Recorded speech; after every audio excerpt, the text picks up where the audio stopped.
नागपूरच्या या रवी भवनमध्ये आज विशेष रिपब्लिकन सेनेच्या वतीने आज विशेष पत्रकार परिषद घेण्यात आली आहे। आपल्याशी थेट आनंदराज आंबेडकर साहेब जुळले आहे। काय सांगू सर आपला परिचय असेल? मी पहिल्यांदा नागपूरच्या सर्व जनतेला जय भीम जय महाराष्ट्र करतो आणि आज इथे आमची जी युती झालेली शिवशक्ती आणि भीमशक्ती याच्यानंतर पहिल्यांदाच मी नागपूरला आलेलो आहे आणि आज कार्यकर्त्यांमध्ये प्रचंड उत्साह, इथे अनेक कार्यकर्ते आज रिपब्लिकन सेनेमध्ये प्रवेश करण्यासाठी आलेले आहेत आणि मला म्हणजे हा जो आजचा विदर्भाचा आहे त्याच्यापेक्षा जास्त आज महाराष्ट्रामध्ये प्रत्येक तालुका आणि जिल्ह्यामधून कार्यकर्ते येत आहेत आणि रिपब्लिकन सेनेमध्ये मोठ्या संख्येने प्रवेश घेत आहेत। कार्यकर्त्यांना खऱ्या अर्थानं आज कुठेतरी उभं करण्यासाठी, स्वतःच्या पायावरती उभं करण्यासाठी आणि सत्तेमध्ये पाठवण्यासाठी ही युती करण्यात आलेली आहे।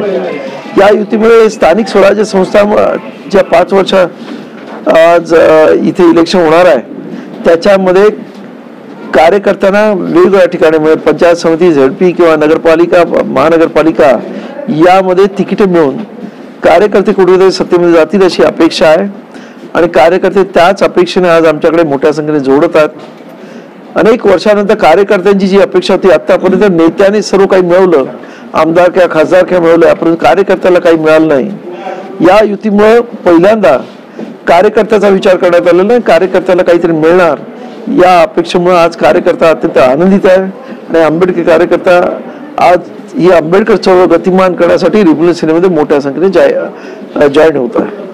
आपण शिंदे साहेबांची आपण युती केलेली आहे आणि युतीमुळे आपला जो आता समोरचा स्थानिक स्वराज्य चुनाव आहे, आपण काय सांगणार? तर स्थानिक स्वराज्य संस्थेमध्ये मी तेच मगाशी सांगितलं की मोठ्या संख्येने आज आंबेडकर जो कार्यकर्ता आहे तो आंबेडकर कार्यकर्ता अत्यंत प्रामाणिकपणे रस्त्यावरची लढाई लढतो, परंतु शेवटी आज तो रस्त्यावरची लढाई लढत असताना सत्तेपासून 50-60 वर्ष दूर आहे, त्याला सत्तेची कशी चवही माहीत नाही।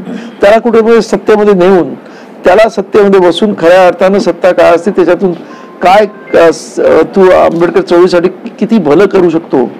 कारण आज आम्ही बघितलं अनेक चांगले कार्यकर्ते आंबेडकर चळवळीचे उद्ध्वस्त झाले, कारण पोटावरती मार बसतो आणि शेवटी कुटुंब असतं आणि त्यामुळे तो तडजोडी करतो। अशा वेळेला आंबेडकर कार्यकर्ता कुठेतरी उद्ध्वस्त होऊ नये, कार्यकर्ता कुठेतरी मजबूत पाया उभा राहावा या दृष्टिकोनातून हा निर्णय घेण्यात आलेला आहे आणि त्याला आंबेडकरी समाज आणि आंबेडकर कार्यकर्ता प्रचंड मोठ्या संख्येने पाठिंबा देत आहे। रिपब्लिकन पक्ष हा मोठा पक्ष आहे आणि आपल्या समोरची भूमिका काय राहणार? आमची बघा ही भूमिका हीच असणार आहे, कार्यकर्ता मजबूत करणं। आंबेडकर चळवळ गतिमान करायची असेल तर कार्यकर्ता ताकदीने उभा राहायला पाहिजे प्रत्येक तालुक्यामध्ये, जिल्ह्यामध्ये, शहरांमध्ये, तरच ही आंबेडकर चळवळ गतिमान होईल आणि आंबेडकर चळवळ अत्यंत मजबूत पायावर उभी राहील। आज आंबेडकर कार्यकर्ता अत्यंत संभ्रमात आहे, त्याची परिस्थिती अत्यंत वाईट आहे आणि त्यामुळं त्याला कुठेतरी ताकदीने उभं करणं, त्याला कुठेतरी त्याच्या पायावर उभं करणं या दृष्टिकोनातून हा निर्णय घेतला आणि मला वाटतं या निर्णयाचं जनतेने स्वागत केलेलं आहे। जनतेची एक मागणी आहे की आंबेडकर परिवार एक व्हावा, आपण काय करणार?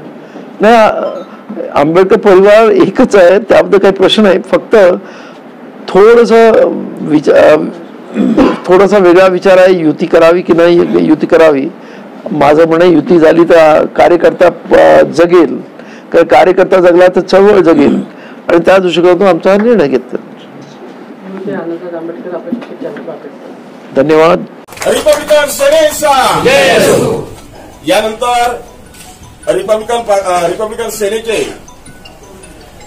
राष्ट्रीय उपाध्यक्ष डॉक्टर सुशीलजी सूर्यवंशी यांना आपले भीम आर्मी संविधान रक्षक दलाचे विदर्भ प्रमुख सन्माननीय आशिष भाऊ सोनटक्के हे शाल देऊन सन्मानित करतील। रिपब्लिकन सेनेचा यानंतर भीम आर्मी संविधान रक्षक दलाचे नागपूर जिल्हा प्रमुख आदेश भाऊ शेंडे हे आपल्या महाराष्ट्राचे राज्य शाल देऊन सन्मानित करतील। आदेश भाऊ शेंडे।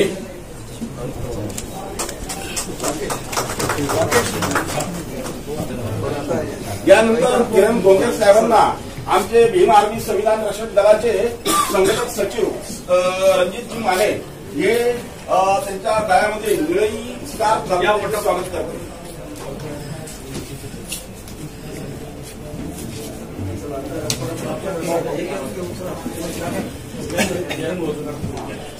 Gracias. या ठिकाणी आज रिपब्लिकन सेनेमध्ये प्रवेश करण्यासाठी शेकडो कार्यकर्ते उपस्थित आहे. डॉक्टर भाऊ शेंडे यांच्या अध्यक्षतेखाली होणाऱ्या ह्या कार्यक्रमात आनंदराज आंबेडकर साहेबांच्या नेतृत्वावरती विश्वास ठेवून मोठ्या संख्येनं आपण या ठिकाणी प्रवेश करत आहात. भीम आर्मी संविधान रक्षक दलाचे राष्ट्रीय उपाध्यक्ष सन्माननीय भूषण भाऊ देवगडे हे रिपब्लिकन सेनेमध्ये जाहीर प्रवेश करत आहे. त्यांच्या आनंदात